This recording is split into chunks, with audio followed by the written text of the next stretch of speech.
thank you for joining us for episode 2 of season 2. Today we have Kev, aka was it Brakefast or Breakfast? Brakefast. Brakefast. I always thought it was Breakfast Club.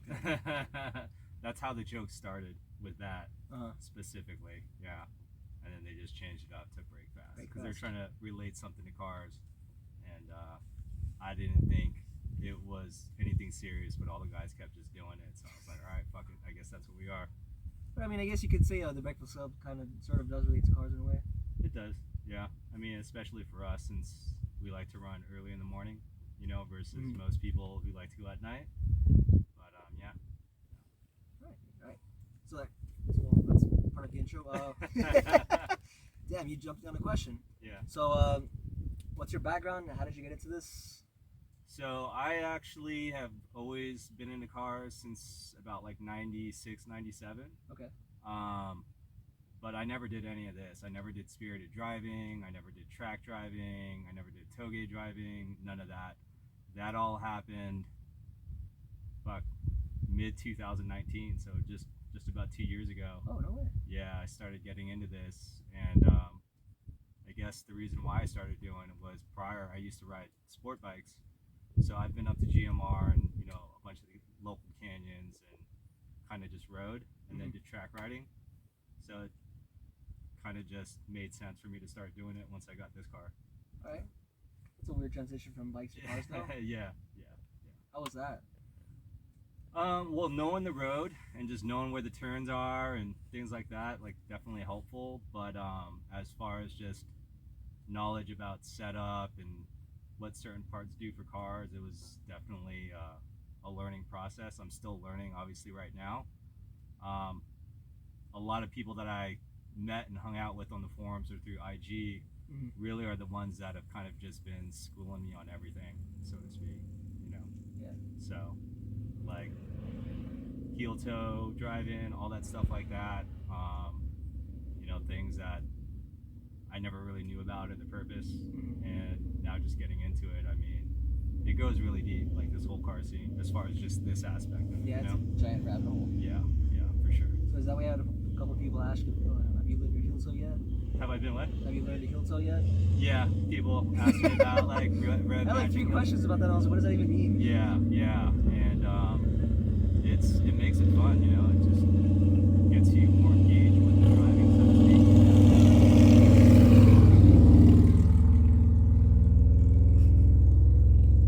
Nice afternoon ride. Yeah, no, for sure. I used to be that guy, just not on a Harley. What kind of bikes have you had? So I started off on a dual sport Yamaha. I think it was like an XT 250 or something. Then I went to a Suzuki DRZ SM. Then I went to a Ducati Hyper Motard. And basically I met some sport bike riders, and there was just no way I could keep up with them, like up here.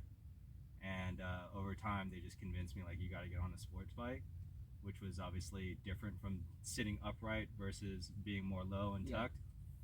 And after that, I just started meeting more and more people on motorcycles, and took me to my first track day at Chuckwalla, fell in love. And then, life obviously keeps going, and I was going to get married. I was short on paying for the wedding, so I ended up selling the bike. Told myself I'd get another one, and never did. So here I am. With the car now? Yeah, with the car. And what cars have you had? I've had a 99 Civic Si, which got stolen in front of my house. Shame. Yeah, it's funny though, because I bought it for 15 or 16 grand, and then I drove it for about 4 or 5 years. And then when it got stolen, when insurance paid me out, they paid me out $15,500. So I wasn't that mad. I kind of laughed about it. I was like, man, this is a fucking blessing, And I picked up a Evo 8 RS.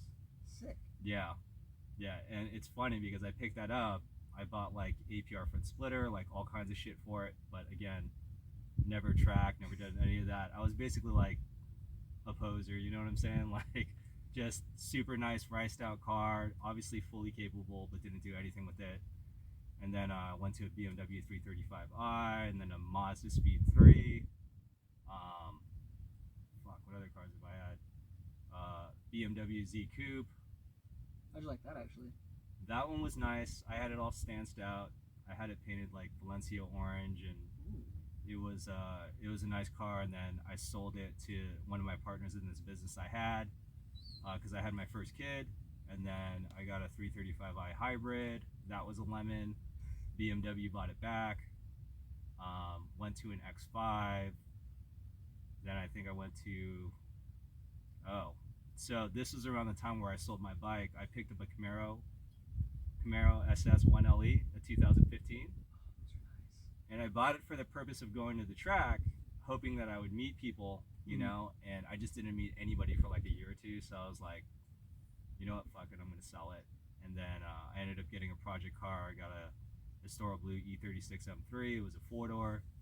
Spent 6 months getting that thing like mint, and then it was raining one day, and I was getting on an on-ramp and hydroplaned and fucking totaled the car. Oh. Yeah. And then that's when I got this. So 20 years later, having an SI, got back in an SI, and then watching reviews on how well the car, you know, handled and how fun it was. I was like, you know what, fuck, I'm gonna take it up to the canyon. Went by myself, had a couple hairy moments, and I was like, shit, I shouldn't do this by myself. You know, I need to start finding people to go with, you know. And lots of the people that I would hit up, specifically on IG, just a lot of people would ignore me or not respond, which is cool. Like, you know, I get it. And so I went on the civic forums, but you know, civic forums, everybody there is just about like, you know, freeway pools and stuff like that. Yeah. And basically, long story short, like a couple other people were like interested in going and checking it out. And again, it was just about having somebody with you, just in case shit goes bad, and then the rest is history from there. You know, just more people, I guess, started engaging with me on IG, and Jeff's CTR is probably one of the first guys that really like just showed me like what could be done in the canyon, like with these cars. Not specifically this because he has a Type R, but after that, I just started meeting more and more people, and the community started to open up to me, so to speak, I guess. Yeah, it's a little. I've always found a little weird that there's like a bit of gatekeeping, but not really. Yeah. It's just like that initial first dip in your toes, where a lot of people are really like defensive about the same. I mean, that makes no sense. Yeah. It's always, I don't know. I've always found that odd. Yeah, you know, it is what it is, you know, and I think maybe it just had to do with some people just don't want to be responsible for taking new peoples into the canyon, and then, you know, maybe they fuck something up, or, you know. Yeah, I mean, when a new person always messes up, someone's like, oh, well, how come no one sort of showed them the way? Well, yeah. Maybe they asked, but no one wanted to show them, so. Yeah. Don't leave people on Reddit who are asking questions. Alrighty, so, you mentioned you had a couple of hairy moments, like bikes too, right? Bikes. What were those like? So the reason why, and it's probably one of the questions, but the reason why I'm really big on single lane, or even if you do have visibility sometimes, like where it's going down the straight, being on a motorcycle, even if you're coming around a corner and there's maybe like 20, 30, 40 feet ahead, but you see a car in the opposite lane, like for me, it would kind of shake me a bit, so to speak, to where like I would kind of panic. So it was really cars. So I don't know if you guys know about this, you probably do, but people that ride sport bikes in the canyons, I mean, they call us fucking cagers. You know, they're not too fond of us. They're not really thrilled about like what we do, and you know, even if you just cross that yellow line or that middle line just a little bit, like they're gonna get on your ass about it, you know. And I kind of get it, but more than half my followers are actually people that ride sport bikes, because that IG for Brakefast Kev used to be SoCal Canyon Carvers, and what I used to do was just take photos of my buddies on bikes in the canyon. And you know, bike people, you know, that hit me up, like they're just like fucking stoked that I'm doing this now. Like they think it's pretty awesome, you know. So hopefully it kind of puts the communities, I guess, so to speak, up here like more in unison. Yeah, exactly. Except for the people on bicycles. You guys are assholes. Yeah. I mean, some of the people I hang out with too, they ride bicycles too. They actually ride them up here. So I try my best when I'm on my way at least when most of the cyclists are coming up, to kind of just keep it chill and drive. Yeah. But I notice even if I'm going 25, 30, they're still flipping me off and still yelling at me and shit like that when I'm not even speeding. Yeah, So. I think I was with her one time. We were going up Azusa for like a toy drive cruise. And I'm in our lane, not even getting close to the yellow line because a lot of bike people will ride down Azusa. I don't know. Yeah. For some reason, I don't get it, but that's what they do. This guy came just blasting around a blind corner. Uh-huh. There aren't that many blind corners on Azusa. Yeah. Came out of nowhere in my lane. Almost hit each other and proceeds to like ride by yelling obscenities at me. Yeah. It's just. Yeah. No, I mean, they need to change that law, man. They need to change the 3-foot like law or whatever it is as far as giving them space, because at the end of the day, that's why cities make bike trails and why we have bike lanes for them to ride. Like, I get it though. Again, some of my friends are gonna fucking talk shit to me, but like, they got some serious balls. I mean, like, they got to be prepared for anything to happen to them, and they shouldn't always put it on people in cars or motorcycles. You know what I mean? Because it is them too sometimes. Yeah, it takes two to tango. Yeah, exactly. Alrighty, well, that's pretty much the intro on the rest of the smaller questions. We're gonna get straight to the point now. Okay. How do you like your FK chassis? I love it. Yeah. Find it like, because someone asked Wait, me. so when you're saying FK, you mean like, the FC? Oh, is F? Yeah, I think it's FC1 Oh. and then FK7 is the hash and FK8 is the Type R. But I think I know what you meant. Yeah. So how do you like your chassis compared to like some of the other cars you've driven? I mean, again, I haven't really done spirited driving in all those cars that I listed, but I gotta say, like, I absolutely love it. It's most cars that I have for like less than 2 years. This car I'm going on 2 years 8 months. And I haven't even thought about selling it. Like, it's that much fun, you know what I mean? And it's just a fun car because, one, it gets good gas mileage. Two, I have kids, so it's perfect. It's got 4 doors. But as far as just like the handling on it, it's at least the way it's set up right now, it's super neutral. Doesn't really understeer, doesn't really oversteer. I just feel like it's really well balanced. And then just the torque on it is nice. Yeah. It saves my ass. It doesn't make me look bad when I'm running with friends if they're just gapping me on corners. Like, I'll pull them on the straights, which I know we all talk shit on. Like, but at the end of the day, for entertainment purposes on videos and stuff, like, the car does help me out with the power and how it hits. So yeah, I love it, man. I highly recommend the car, especially for the price point. Yeah. So what's your current setup on it for those that are curious? I have Megan Track Series coilovers on here. It's the reason why I went with that is because I just picked up the MRS and I took a fat loss on the S2000, so I kind of went budget.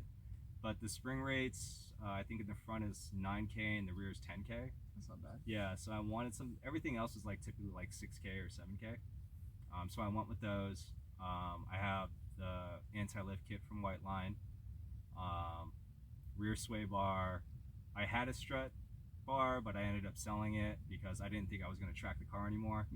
But I still do. Surprise, surprise. Yeah, and honestly, like, I didn't really notice a difference with or without it. So I know a lot of people always want to get that strut bar because it's like a good price and it looks good in the engine bay, but I just didn't feel the need to get another one. So coilovers, anti-lift kit, rear sway bar, and then just wheels and tires is pretty much it. And then as far as power mods, I just have a K-tuner with a TSP Stage 2, which is the E85 tune. Okay. Which unfortunately I can't use like the full power of it because the clutch on these are weak, which I'm sure most of the people in the 10th gen community are familiar with. But for those who aren't, that's probably the biggest weak point is the clutch. Yeah. Even on like the SI? What's that?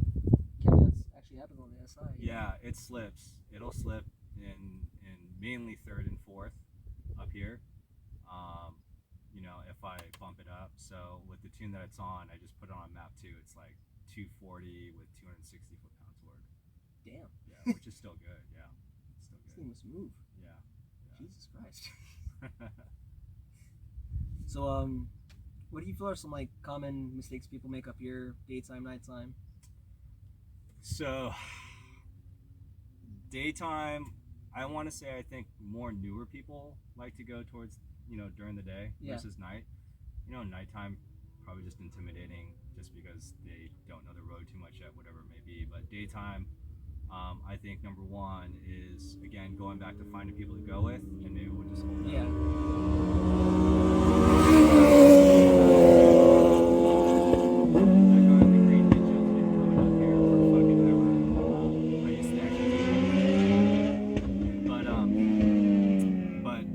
Daytime people, like, I think the most common mistake is just people driving over the limit is really what it comes down to, and it's mainly just newer people.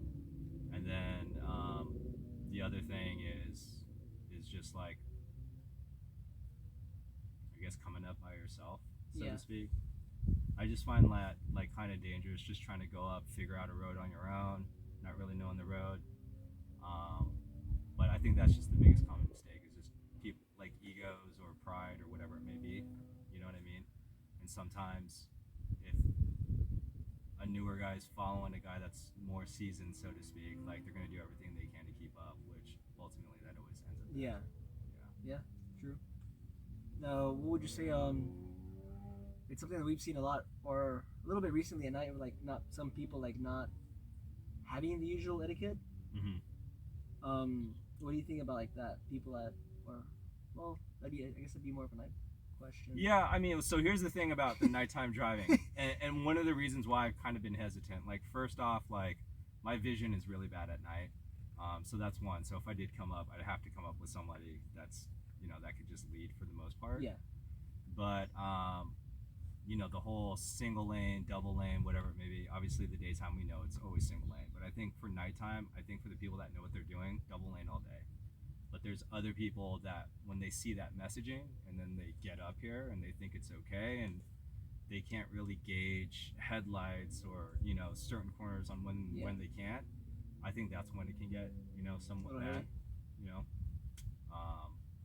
But as far as like whatever you're gonna go into, like, what typically would you say? So like we've seen, the fork.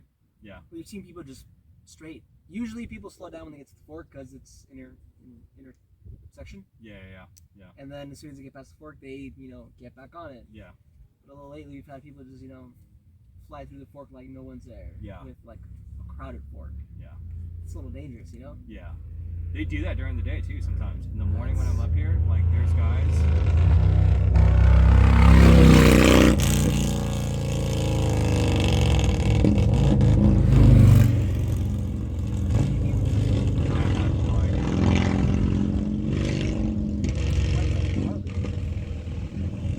My vision's actually really keen on the back during the day too. So. But yeah, even in the morning, man, sometimes there's people that fly through that fork. And like I've witnessed a TSX basically doing that and literally almost hit a cyclist. He would have killed him for sure, 1,000%. And I don't get that either. Like, there's certain parts of GMR, at least for me, where I feel like there's a good time to push, and there's obviously places. So like, I guess the proper question would, like, what do you think would be proper, like, canyon driving etiquette? For day or for in general? Just in general? Yeah. Proper etiquette? So daytime, obviously stay in your lane. If someone's on your ass and there's a turnout coming, get off to the side, let them pass. But sometimes, like, if you're during the day, if I'm stuck behind two other people, I may not pull over to the side yet. Like, I've had a guy basically honking at me to get over when I'm just getting held up by other cars. So I just didn't really feel like there was a need to until they moved over. And then as far as like nighttime etiquette, again, I can't speak too much on that, but I guess it just goes back to people with experience and people that aren't, like, just getting out of people's ways. Is the biggest thing. Let people enjoy their drive. Like, it literally takes you a couple seconds to get off to the side of the road and let them pass. All right, that's pretty neutral. Yeah, good. Yeah. Unlike the last question last time we asked that. So how would you say would be the easiest way to, avoiding accidents, either by you driving or other people around you? And, what do you check? What do you mean as far as like How to not put avoid? how to prevent yourself from binning it or being the one that gets binned by like none of your own devices. So I mean, I guess making sure your car is good, pressure's good, brake pad's good, fluid's good. You know, I've brought some newerish people sometimes here before in the past where they're cooking their brakes, especially going downhill. They don't have brakes and they're flying over the lane, things like that. But I think it's all really again just making sure your car's able to run, and knowing where that limit is, I guess so to speak. I think it really just comes down to people's mentality or their thought process when they come up here. Yeah. It's like, are you coming up here to immediately be fast and get recognition, or are you actually genuinely coming up here to just like learn the road and learn what your car can do? Yeah. So. Good point. Did I dance around that question? You did, but that's all right. I made it sound good. I'm a sales rep, so I'm just selling you the good stuff. Yeah. No, I mean it varies. Like, do you? I guess that's a pretty general question to ask too. So yeah. Yeah. I mean, what would you? I guess if I flip the question back to you, what would you? I would say be aware of what's ahead. Uh-huh. Daytime. Always scanning cars. Those guys probably are scanning on the way down. Yeah. Nighttime, always scan. Don't go past what you could do with the car currently. Gotcha. Yeah. Just to avoid catastrophe in a sense. Yeah. I think another thing too, then, to touch back on that is if you're just getting up to the road, take it easy, so to speak. Make sure everything's clear. You're not running into road debris. Yeah. I've had a friend do that. Won't mention any names. Won't mention the road. But kind of went in right when they got there. Went around a corner. There's a big boulder. They flipped their car. Holy shit. Yeah. Pretty shitty. And he's a good driver. He's a good driver. It's just sometimes that kind of slips our minds, so to speak. Yeah. So I know a lot of guys up here at GMR2 for backside. Like for me specifically, like I'll always just kind of do a quick run through the road because I know there's could always be shit everywhere. Yeah, there's always rocks. Yeah. So I do that, so to speak. But yeah, man. Other than that, I think kind of what you said just hits it right on the head. Yeah. All right. So you've had FF, FR, and MR cars and all-wheel drive cars. What would you say is the best? Strictly for like driving purposes. Just for driving, like overall driving, you're saying, or for actual spirited? We'll go with overall. Just overall.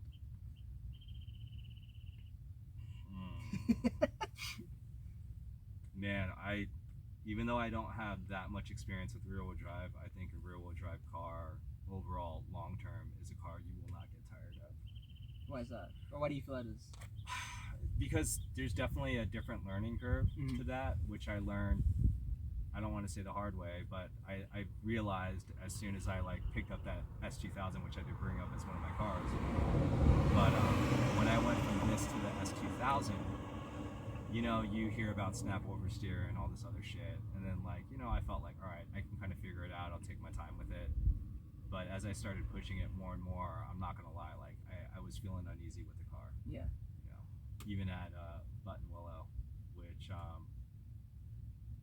the rear end would step out, and I would manage to save it, but there was a part of me where it was just kind of it just didn't feel comfortable, and I like that though, because it's just seeing certain people, which obviously a lot of these guys Ricky, or whatever it may be, it's just that I can see myself, if I were ever to get to that level, it's going to take a long time to get there.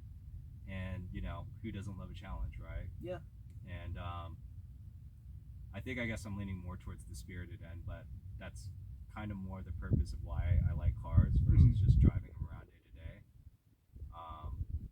I would say an overall car for this daily track, I would probably lean towards a rear-wheel drive. Okay. How did the S2K stack up against the MRS? I have so many people DMing me that question. It's tough to say. So I'll say right now, the MRS that I have, hands down, which was built by somebody else, Kamichi. that car's a fucking beast, man. Like the S2000 that I had, I don't know how much more money I'd have to put into that S2000 that I had previously, because before it was just coilovers. Mhm. But it does not compare to the MRS, which it has a K swap, so it kind of changes things a bit. You know what I mean? But the MRS that I have right now, hands down, is like just, it's a fucking badass car. I love that thing. You know, I just don't get to drive it as much because I live in Irvine, which is ref city, so to speak. Cops like to have you pop your hood for anything and everything. So, but I mean, in your case, you're popping the trunk, so. Yeah, or I could just pop the hood and just say like, yeah, I don't know where the motor went. Yeah, no, you said the hood. Yeah. You didn't say engine compartment. Yeah, exactly.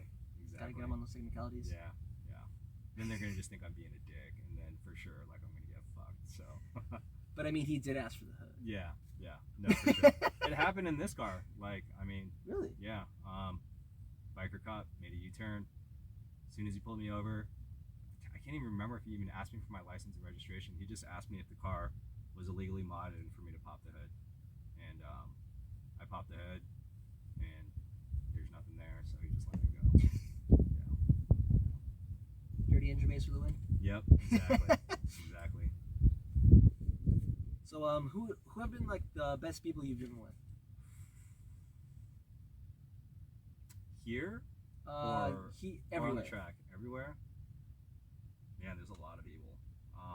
Top 5.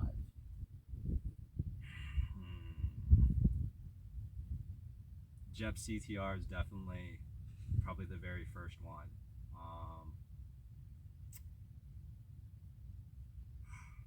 This is tough because I don't want to leave certain people out because there's a lot of good people. A lot of the people in my group are actually like faster than me, so Jep CTR would definitely be one. There's a guy named Marco84, drives a BRZ, and he's somewhat new to it too. He came from sport bikes as well. That guy fucking rips. Like, he's so calm and really smooth, and he's definitely up there. Mark with the BRZ, Jeff with the Type R, E-Rex with the WRX. Like, he's one of the newer guys that I've been hanging out with too. He's a beast. He's always right on my ass, and well, I should say this, like, I don't claim to be like this super fast guy, but he's definitely a good driver as well. And then Ryan with another Type R. That guy is actually fast everywhere, but he's just super low key, so not many people see him or know about him, but he's up there too. He's really, really good. I'm probably forgetting somebody, but those are just the first 4 that pop into my mind right now. You know. Oh, no, I gotta say, JDMFD, Rafa, that guy, fuck, man. First, like, we talk on IG, like, I'm in a group with them on IG, and I finally got to meet him for the first time. I think it was like 2 or 3 weeks ago at another road, and I know I've been saying this road, but fuck, whatever. Anyways, I met him, and that dude didn't even have his RX-7. He had his Fiesta, and he was fucking gone. Like, my boy Marco was like, yo, like, because Marco was following me, and we were trying to look for like braking points, like where he would brake. Didn't see any brake lights at all. Like, he was just fucking gone. Like, and then I think he admitted, like, oh yeah, I don't use my brake. I just let off here and there and whatever it may be. So, but that guy's fucking fast as far as somebody that I've been around. And then Ricky, I haven't driven with them, but I see a lot of his videos. He actually went to a track day that I was at, and like, yeah, that guy, I think most people that I know that drive an S2000 or a rear-wheel drive car, like, that's one guy, they're just like, dude, that guy fucking sends it, not anywhere and everywhere. That dude is. Yeah, he's like a machine. Like, he's just always calm and cool, and he's hella chill.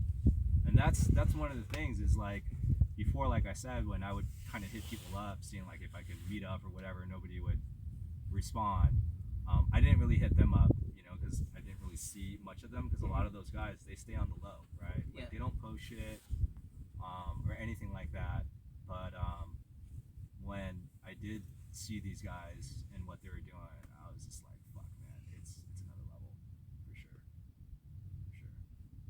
Yeah, he's fucking mind-bogglingly fast.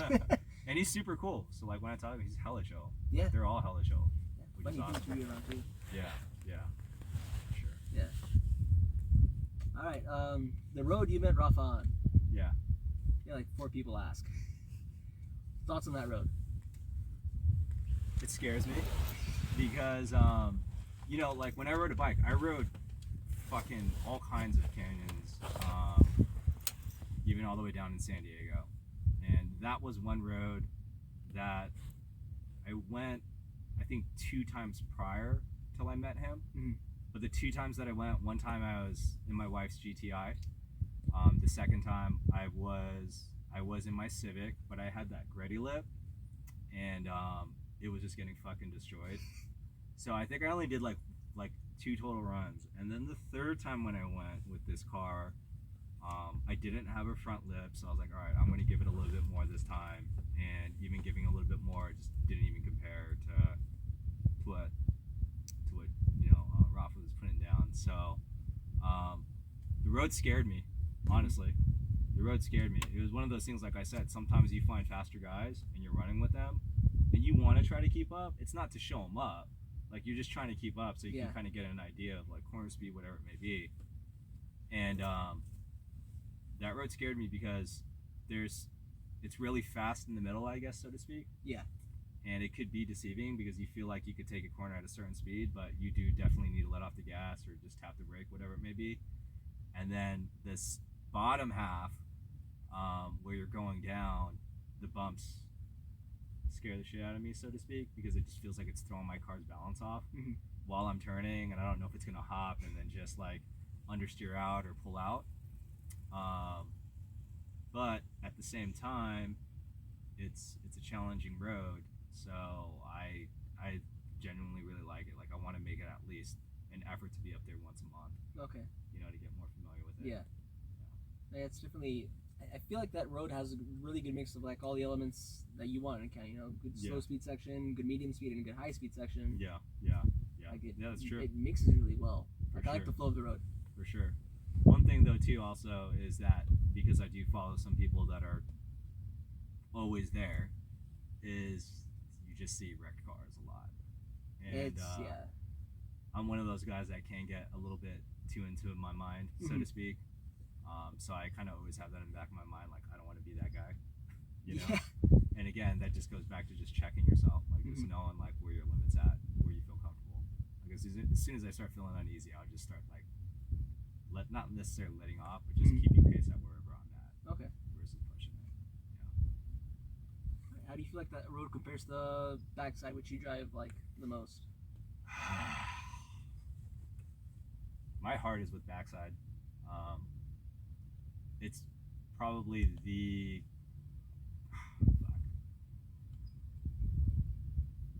I can't right now. I gotta say I'm leaning more towards backside right now, but I think once I start to figure out the other road, it would probably be at its equals. It's just that's so fucking far from me since I live, you know, in Pretty South far Orange from County. Yeah. You know, this is probably the closest road that I think is somewhat challenging or is challenging. Because the other road that I have down south, and I'll name the road because I don't even go there anymore. Ortega. Oh. Yeah. And that road is just, it's a fun road. Honestly, Ortega is an awesome road on a bike because you can get around traffic, things like that. The road's really nicely paved. But in a car, I don't know, maybe it's because I used to go there all the time on a bike too. It's not as fun as some of these more technical roads that we're talking about right now. Yeah. But we don't see much from like Ortega in general though. They got their little scene. I mean, they got some people there, I mean, that I know of that they do run at night, which again, I don't run at night, but I hear that they have some people out there, and these people also track too, and they kind of go at it, kind of all the same drama, so to speak, as like any other canyon at night. You know what I mean? But yeah, that's it's not a road that I'm just like fond of in a car. Okay. What do you feel is it the layout or just because you like rode it so much on a bike? The layout is, I think it's more fun if you have a high power car. Kind of like more like a ACH in a sense. somewhat, yeah. It's like a shorter version of that. Okay. I think it's more fun for like higher power cars. So I should take that back. When I had the 1LE, that was a car that I took there, and it was fun. But it's a lot of long sweepers, and so to speak, and that's fun. But I don't know. I just like as much engagement as possible, shifting, braking, hard cornering, things like that. You prefer like a slow speed technical course. Yeah. Okay. Yeah. For sure. Nice. All right. Well, agree with you there. Low speed, tight, way to go. Yeah. And then also too, if you wreck, like you're not wrecking at like 80, 90 miles per hour versus, I mean, I guess it just depends if we're talking about the other road, but at least if you're on backside, like, you're not hitting like 80, 90, 100 and then wrecking. Yeah. Where it's all bad. So. Any closing thoughts?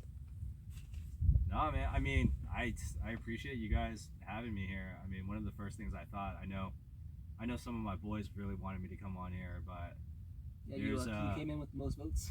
Wow. Yeah, because I know there's some fucking guys that I consider just like cream of the crop, top guys. You know what I mean? Yeah, I just hope I can meet them sometime out here sometime soon. Hopefully, maybe get a night run in. I think that's the only way I can. Yeah. Really, you know what I mean? But yeah, I love the scene. I love what you guys are doing, and I think I say that now because people have kind of opened up to me, so to speak, as far as just being IG friends or possibly meeting up. But yeah, man, this scene's awesome. It's fucking the best. Thanks for coming on. Yeah, no, we appreciate you. Yeah, appreciate your Civic. Appreciate the MRS slightly more than the yeah, Civic. Yeah. A lot of people do.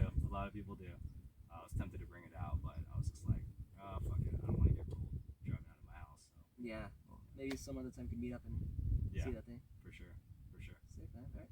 Thanks for coming on. Yeah, thanks.